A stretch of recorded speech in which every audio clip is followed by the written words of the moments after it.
Hey everybody, happy Christmas Eve, happy holidays. I hope everyone's having some good times with their friends, their family, doing the stuff that's really important in life. And hopefully today we can make someone's life just a little bit better because we have this USV32 Avid Armor chamber vacuum sealer to give away today. This is going to be really beneficial for whoever wins this. I've been using one for about 3 to 4 weeks now and I love it. I'm not sure how I lived without it, but anyway, let's get to drawing. And I want to make sure that no one misses the drawing for the freeze dryer tomorrow as well. That's our final 12th day of the Christmas giveaway. But today's giveaway for the Avid Armor, the winner is Steven Erickson of Grand Junction, Colorado. That's our second Colorado winner, by the way. Must be lucky.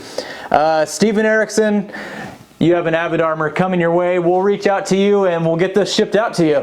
Thanks for everyone for playing. We'll see you tomorrow. Don't miss tomorrow, 9 a.m. Christmas Day. We're giving away the freeze dryer. We'll see you then.